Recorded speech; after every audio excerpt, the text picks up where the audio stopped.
Hello students. तो पिछले lecture में हमने फर्स्ट लॉ ऑफ थर्मोडायनेमिक्स पढ़ा। फिर उसके बाद हमने कुछ न्यूमेरिकल्स किए उसके ऊपर। और आज वाले लेक्चर में हम एप्लीकेशन देखेंगे फर्स्ट लॉ की, वो भी फ्लो प्रोसेस में, यानी जिसमें फ्लूइड फ्लो हो रहा हो। ठीक है। तो इसको पढ़ने से पहले हम, यानी फ्लो प्रोसेस यानी इसकी एप्लीकेशन देखने से पहले हम पहले कंट्रोल वॉल्यूम में मास और एनर्जी का कैसे हम बैलेंस करते हैं वो देख लेते हैं। ठीक है। तो हम पहला टॉपिक डालते हैं, conservation of mass for a control volume.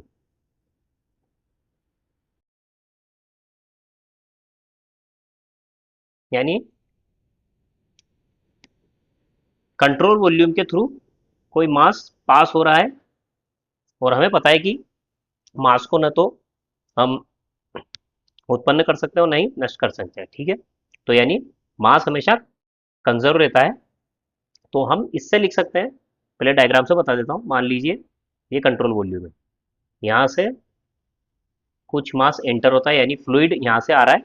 ठीक है, ये इनलेट हो रहा है और यहाँ से मान लीजिए ये आउटलेट, यानी ये एग्जिट मान लीजिए। ठीक है, यहाँ से एग्जिट कर रहा है। तो हम कह सकते हैं कि अगर इसमें से मास इधर आया है और कुछ इसमें रह जाता है, यानी कंट्रोल वॉल्यूम में रह जाता है, ये कंट्रोल वॉल्यूम है, और कुछ बाहर निकल जाता है, तो हम कह सकते हैं कि इस कंट्रोल वॉल्यूम में जितना चेंज हो रहा है मास का, यानी कितना मास इसमें चेंज हो रहा है, वो किसके बराबर होगा? Inlet minus outlet. इस तरह से दे सकते हैं, यानी मास इनलेट में और मास आउटलेट में। यानी अगर मान लीजिए इधर से 100 आ रहा है और इधर से 70 निकल गया है, तो इधर से 30, तो हम 30 को कैसे लिख सकते हैं? इधर हम लिख सकते हैं 100 माइनस 70। ठीक है, इस तरह से। अगर 30 केजी इधर से, यानी 100 केजी इधर से आया और 70 केजी इधर से निकल गया, तो हम कह सकते हैं कि 100 माइनस 70 इज इक्वल टू जो इसमें चेंज हुआ है, यानी 30 का चेंज हुआ है कंट्रोल, ये कंट्रोल वॉल्यूम में मास का। ठीक है। तो हम इसको रेट की फॉर्म में लिख लेते हैं, यानी पर सेकंड कितना मास इसमें से चेंज हो रहा है। तो अगर हम कुछ टाइम इंटरवल के लिए लें, मान लीजिए डेल्टा टी टाइम के लिए लिया हमने। ठीक है, यहाँ से एम इनलेट, यानी मास पर सेकंड आ रहा है। ठीक है, तो डेल्टा टी टाइम में इतना मास इनलेट होगा। ठीक है, तो ये तो हम लिख देंगे इनलेट, इनलेट मास हो जाएगा। उसके बाद आउटलेट के लिए हम क्या लिख सकते हैं? आउटलेट के लिए हम लिख सकते हैं कि मास ये रेट है। ठीक है, हमने इसको डॉट लगाया, यानी पर सेकंड इतना मास आ रहा है, तो कुछ टाइम टी के लिए हम देख लेते हैं, अगर डेल्टा टी टाइम में इतना मास आएगा। ठीक है, और ये आउट एग्जिट में है, तो एम ई करके लिखा है मैंने इसको, और ये डॉट लगाया, यानी रेट ऑफ एग्जिट मास। ठीक है, और इसको डेल्टा टी टाइम के लिए। तो इनलेट माइनस आउटलेट किसके बराबर आएगा? इसमें चेंज के बराबर, कंट्रोल वॉल्यूम में कितना मास चेंज हो रहा है। तो हम लिख सकते हैं डेल्टा एम, इसको मैं सी वी से लिख रहा हूँ, यानी चेंज इन कंट्रोल वॉल्यूम के मास में। ठीक है, कंट्रोल वॉल्यूम के मास में कितना चेंज आया वो बराबर होगा एम इनलेट माइनस ई। तो इसको लिख सकते हैं M I delta T minus M exit delta T. यहाँ से अगर हम डेल्टा टी कॉमन ले लें, तो हम यहाँ से लिख सकते हैं ये रेट है। ठीक है, इसके ऊपर डॉट लगाना है। इसका मतलब अगर आप ओनली बिना डॉट के लिखेंगे तो इसका मतलब मास है, अगर मैं डॉट लगा रहा हूँ तो ये पर सेकंड जितना मास आ रहा है। ठीक है, तो यहाँ से बचेगा rate of inlet minus M dot exit delta T, और यहाँ आ जाएगा डेल्टा एम सी, यानी कितना चेंज हो रहा है। तो यहाँ से अगर ये डेल्टा टी को हम इधर ले जाएं, तो हम लिख सकते हैं delta M C V by del T is equal to ये। अगर टाइम इंटरवल बहुत छोटा हो तो हम इसको लिख सकते हैं डी एम सी वी लिख रहा हूँ मैं। ठीक है, D M C V by D T लिख सकते हैं इसको, और ये ऐसा कैसे रहेगा एज इट इज। तो ये तो डिफरेंशियल फॉर्म में हम लिख सकते हैं ऐसे, और अगर नॉर्मली हम इस तरह से दे सकते हैं। ठीक है, तो जितना इनलेट हो रहा है और जितना आउटलेट हो रहा है, यानी rate rate of mass change, control volume में जितना चेंज होगा वो किसके बराबर होगा, इनलेट में कितना आ रहा है और आउटलेट कितना हो रहा है। तो ये होगा हमारे लिए कंट्रोल वॉल्यूम में मास का बैलेंस, ठीक है। तो उसके बाद अगर इसमें चेंज नहीं हो रहा, यानी एक कंडीशन देते हैं कि स्टडी स्टेट हो, तो पहले स्टडी स्टेट बताता हूँ, पहले इसको मिटा देते हैं। तो अगर स्टडी स्टेट हो, यानी स्टडी स्टेट, स्टडी स्टेट का मतलब ये होता है कि हम किसी भी टाइम देखें, अगर मान लीजिए कंट्रोल वॉल्यूम के देख रहा हूँ कुछ T1 टाइम पर, ठीक है। तो T1 टाइम पर मुझे दिख रहा है कि एम इनलेट की ये रेट है, ठीक है, और एग्जिट का मास का एग्जिट हो रहा है इस रेट से, एम ई से। तो जब मैं इसको कुछ टाइम बाद देखूंगा, T2 टाइम बाद, तब भी सेम यही स्थिति होगी कि इनलेट इसी रेट से हो रहा होगा और एग्जिट भी इसी रेट से हो रहा होगा, यानी मास इतना ही आ रहा होगा और मास इतना ही एग्जिट कर रहा होगा। तो जब मैं टी टाइम पर अगर इसका कंट्रोल वॉल्यूम का मास देखूं, यानी इसमें जितना मास है कंट्रोल वॉल्यूम का, तो वही मास सेम रहेगा, यानी किसी भी स्टेट में कोई चेंज नहीं आएगा। तो हम ऐसी स्थिति को बोलेंगे स्टेडी स्टेट, यानी हम उसको कुछ टाइम बाद भी अगर ऑब्जर्व करें तो सभी टर्म्स हमको सेम देखने को मिलेगी, यानी जितनी रेट से आ रहा है जितनी रेट से जा रहा है सेम वही होगा। तो कंट्रोल वॉल्यूम में भी जो मास है वही कुछ देर बाद भी सेम वही मास होगा। तो हमने जो अभी इक्वेशन लिखी थी वो थी D M C V by D T is equal to होता है M I minus M E, ठीक है, M dot I minus M dot E, यानी इनके रेट के डिफरेंस के बराबर इसमें चेंज आएगा।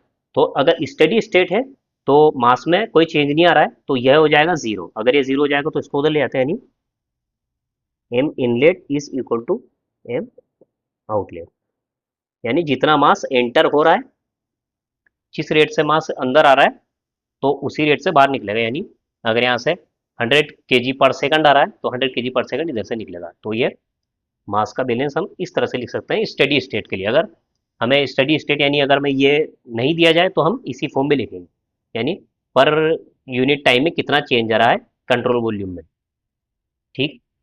तो स्टूडेंट्स उसके बाद टॉपिक आता है कि हम मास को कैसे कैलकुलेट करेंगे, कि पर सेकंड कितना मास फ्लो हो रहा है अगर किसी एरिया में दे दिया जाए। यानी मान लीजिए ये कोई बहुत बड़ा सेक्शन है, इसमें से मैंने एक छोटा सा एरिया ले लिया कि इस एरिया से कितना मास फ्लो हो रहा है, क्योंकि हम पाइप में देखते हैं अगर बहुत हम अगर डायमेंशन बढ़ा लें तो जैसे जैसे डायमीटर से दूर जाते हैं वैसे वैसे क्या होता है कि जो दीवारों के पास होता है वहाँ पे वेलोसिटी कम होती है, जैसे जैसे सेंटर की तरफ बढ़ते हैं वहाँ बढ़ता जाता है, फिर वापस फिर से कम होने लगता है।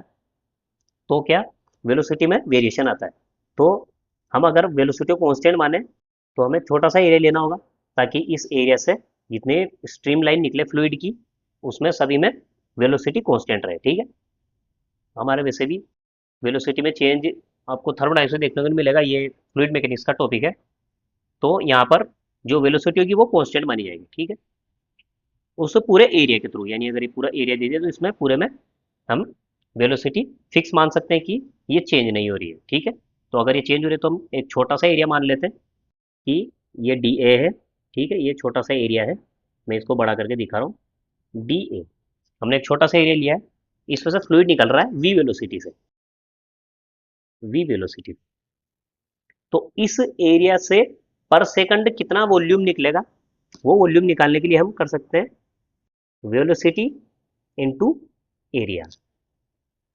अब ये कैसे होगा, मान लीजिए मैं यहाँ एक एरिया ले रहा हूँ,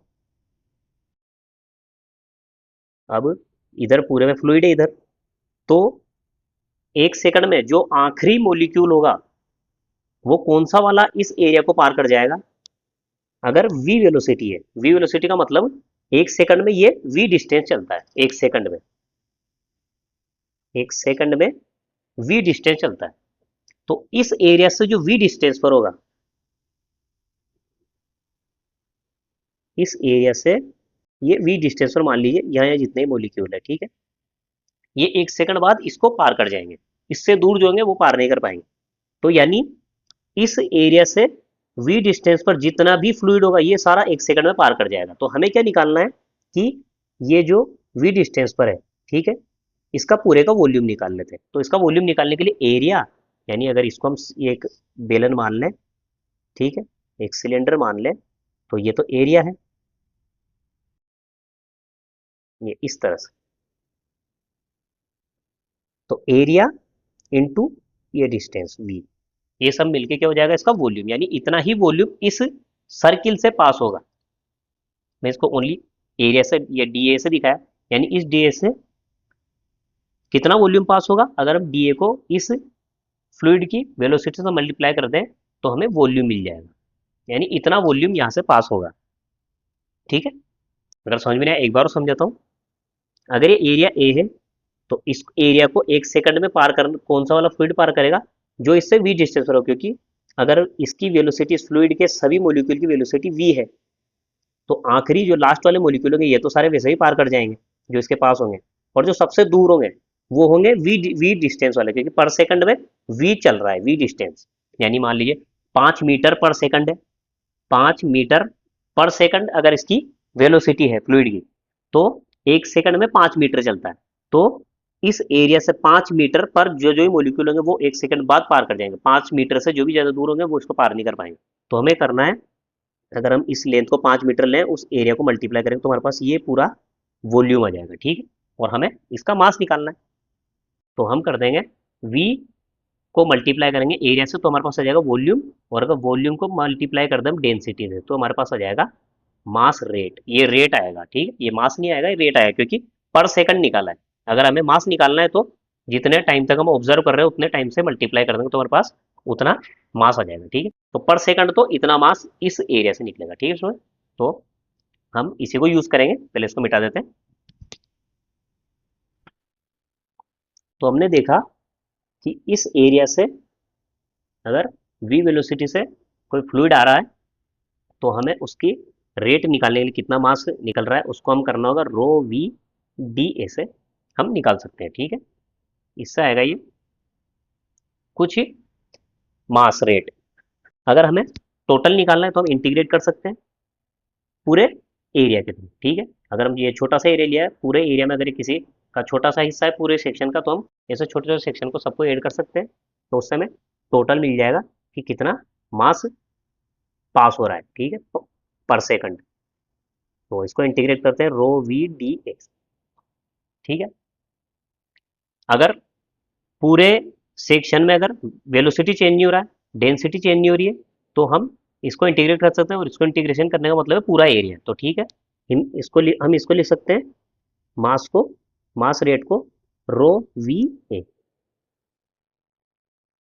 अगर डेंसिटी में चेंज नहीं हो रहा है, वेलोसिटी में चेंज नहीं हो रहा है इस सेक्शन में, ठीक है, जब हम क्रॉस सेक्शन ले रहे हैं, अगर इसमें डेंसिटी वेलोसिटी कुछ भी चेंज नहीं हो रहा है तो हम ओनली डायरेक्ट यानी इसको इंटीग्रेशन करेंगे, ये तो दोनों बाहर आ जाएंगे, इसका इंटीग्रेशन ए हो जाएगा। ठीक है, तो पूरे क्रॉस सेक्शन एरिया को हम डायरेक्ट ले सकते हैं, उससे हम मास रेट निकाल सकते हैं। ठीक है स्टूडेंट्स, अब इसमें सबसे इंपॉर्टेंट बात यह है कि जो वेलोसिटी है ये कंपोनेंट जो वेलोसिटी का है, अगर फ्लूइड की वेलोसिटी हम दिखा रहे हैं और अगर ये तो चलो ये इसके परपेंडिकुलर है ये वेलोसिटी, अगर ये किसी एंगल पे हुई, कैसे, अगर मान लीजिए ये मैंने एरिया लिया तो इसका परपेंडिकुलर में बनाता हूँ इस तरफ, तो ये डी ए तो इस तरफ आएगा, मेरी वेलोसिटी मान लीजिए इस डायरेक्शन में। ठीक है, यानी कुछ इंक्लाइंड है ये, अगर साम साइड में से देखूं तो ये एरिया इस ये वाला ए है, इस तरह से इधर से फ्लूइड आ रहा है तो वेलोसिटी तो ये होगी, पर इसका जो एरिया का है डायरेक्शन वो है इस तरफ, तो ये जो वेलोसिटी है ये इससे बनाएगी एंगल ये इस तरफ, तो ये थीटा एंगल बन रहा है।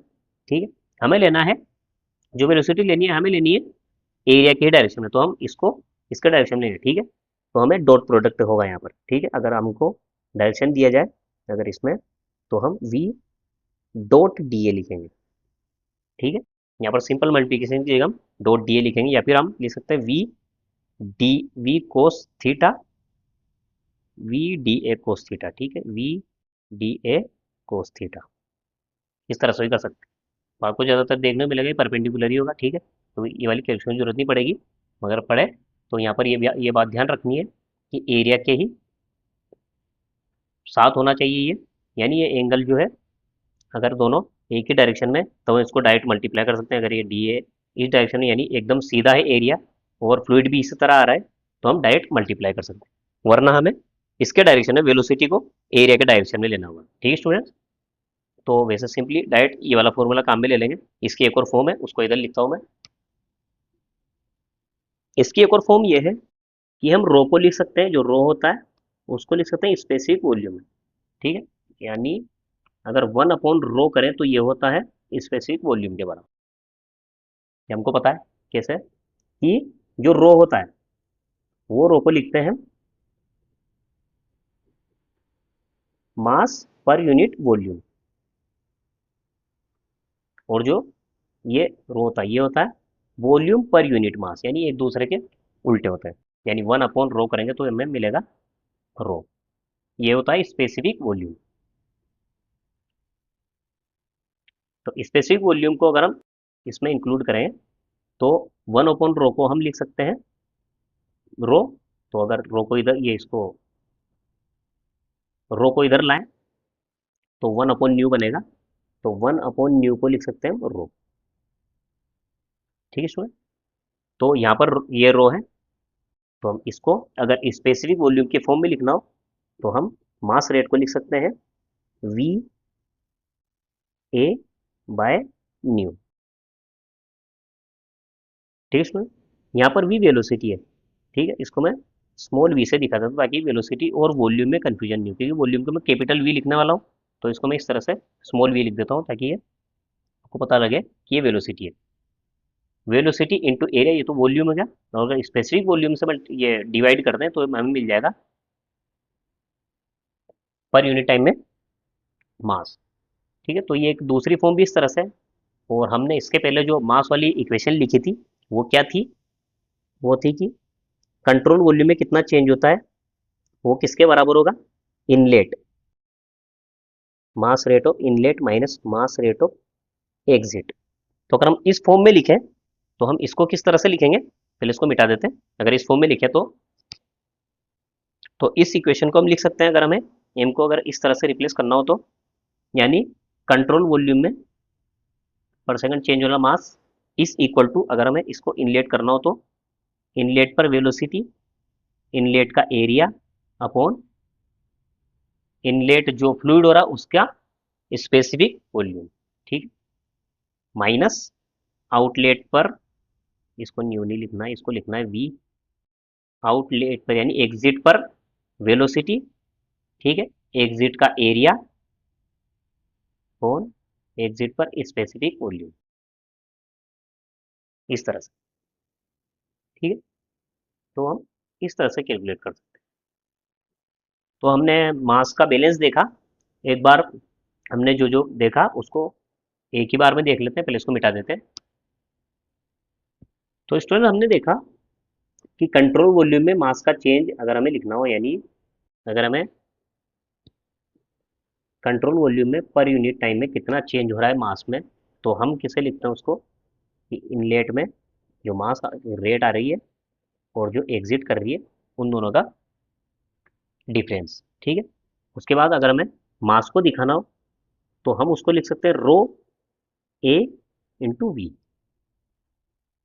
ए इंटू वी तो वॉल्यूम होता है, और ये वॉल्यूम इंटू डेंसिटी हमें मिलता है मास, और ये रेट में आएगा। ठीक है, ये मास रेट आएगा। अगर हमको मास निकालना तो इसको डेल्टा टी से मल्टीप्लाई करना है। ठीक है, अगर डेल्टा टी से मल्टीप्लाई करते तो यहाँ डायरेक्ट मास लिख सकते हैं, पर हम क्योंकि ये है ना मीटर पर सेकंड है तो पर सेकंड आ रहा है, तो ये रेट है। अगर हमें डेल्टा टी से मल्टीप्लाई नहीं कर रहे हैं तो यहाँ पर मास रेट आए। इसी फॉर्म को अगर हम दूसरी तरीके से लिखें तब हम मास को लिख सकते हैं ए वी बाय न्यू, इस तरह से लिख सकते हैं। और इसी इक्वेशन को हमने देखा कि इस तरह से लिख सकते हैं, mass of control volume is equal to A I V I by nu I minus A exit V exit by nu exit. मैंने आपको हर टर्म का पता होना चाहिए हम क्यों यूज़ कर रहे हैं। तो हमने इस वाले लेक्चर में ओनली मास का बैलेंस देखा है कंट्रोल वॉल्यूम के लिए। अगले लेक्चर में हम एनर्जी का बैलेंस देखेंगे। ठीक है, एनर्जी बैलेंस देखेंगे।